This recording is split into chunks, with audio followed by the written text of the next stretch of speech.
Welcome back, all you freaks, outcasts, and weirdos. My name is Gambit Scorch, and today again, I have created two other videos in this same exact day, and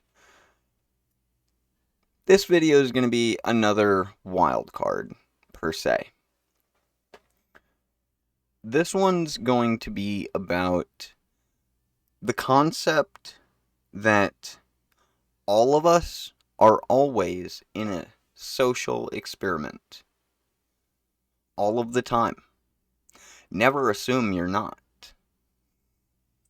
Because to assume that you're not in a social experiment right now is to be wrong. Every time.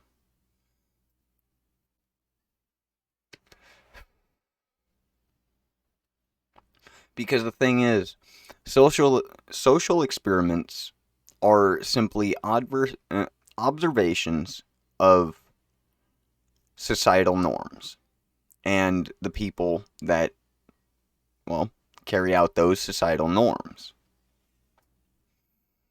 However, there are also social studies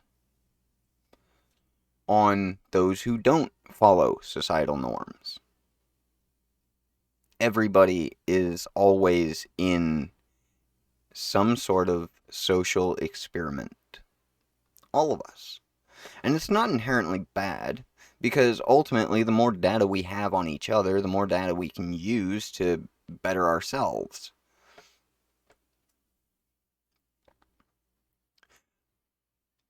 But it comes to my attention that nobody really acknowledges this concept, per se. And, yeah, sure, it's probably because it's a little outlandish, a little out there.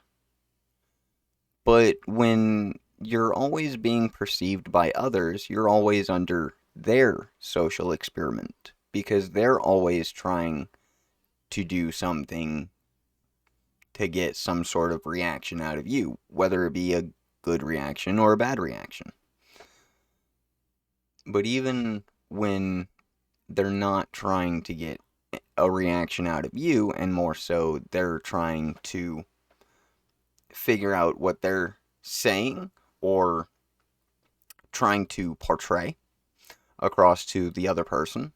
Instead, that person is also part of a social experiment towards that other person. Every single chance for dialogue and, well, socializing is a social experiment in and of itself, because you always learn something new, or you have something to take away from it. Whether it be positive or negative, there's always something to gain. But it's 9 times out of 10 not monetary. Why are we valuing monetary gain over these types of gains? Monetary gain currently provides our survival needs. That's what monetary gain does. Other than that, it's useless. You don't need luxuries. You don't need a car. You don't need a computer or a phone. You don't need these things. You buy them out of want. We confuse need with want very frequently. But when you step back and you realize, what are your true essential needs? Food, water, shelter, and a place to clean yourself. A way to bathe. Fundamental human rights.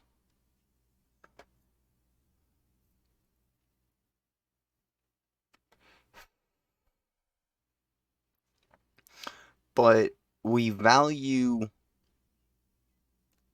what somebody does over what they are. I'm not talking about occupational. I'm talking about spiritual, emotional, mental. These are the aspects that we never really categorize people with. We always focus on their physical features or the materialistic items they have. Oh, that person must be poor because they live in a small home and they only own one car. Okay, well, poorness tends to have a negative notation to it. But just because they're poor in monetary doesn't mean that they're poor in everything else. For all you know, they might have a garden on the inside of that house. And they are feeding themselves without having to use the outside world. Who knows? They might be instead showing care in their community. And they're rich in friends and involvement. But we don't value that. Why not? That's the pathway to progress, not monetary gain, but collaboration and cooperation. Why do we value monetary gain over this? And we instead look to get a leg up on competition. We shouldn't be so competitive. We shouldn't be. We weren't designed for competition. Instead, we were designed to better each other, help one another.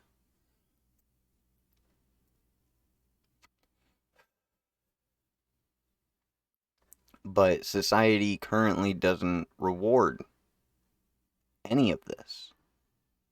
I remember a day when on the news, they would show every day something positive to lighten the mood and show somebody contributing in their society, in their community, or in their neighborhood.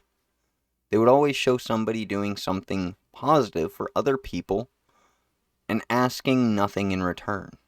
But the news doesn't cover this anymore because nobody's doing it anymore. In 1997, there was a wave of volunteers. Oh, a whole wave of volunteers. You can go look it up. George Bush and Bill Clinton both together helped out too. They got involved. Why are our presidents not doing this? They did it. Why can't our future presidents? Why can't our current presidents? I never saw Obama or Biden or Trump doing any of these. Now, that's not to say they didn't, but it most certainly wasn't reported, if it was. And if it was reported on, and I just so happened to not come across it yet, then it means it's currently being buried. For what reason? I don't know. But I would very much like the answer. See, we hide those who help others free of charge, and then we put those who help others due to monetary gain on a pedestal. We shouldn't be doing this. Instead, we should all be volunteering all of the time. Your time is precious. My time is precious. Time is the only thing of value. Use it wisely and get involved in your life and everyone else's. Because together, we can build something great. We can build something new. And we can be better. Not just act better. Be better. My name is Gambit Scorch, and this is video number 3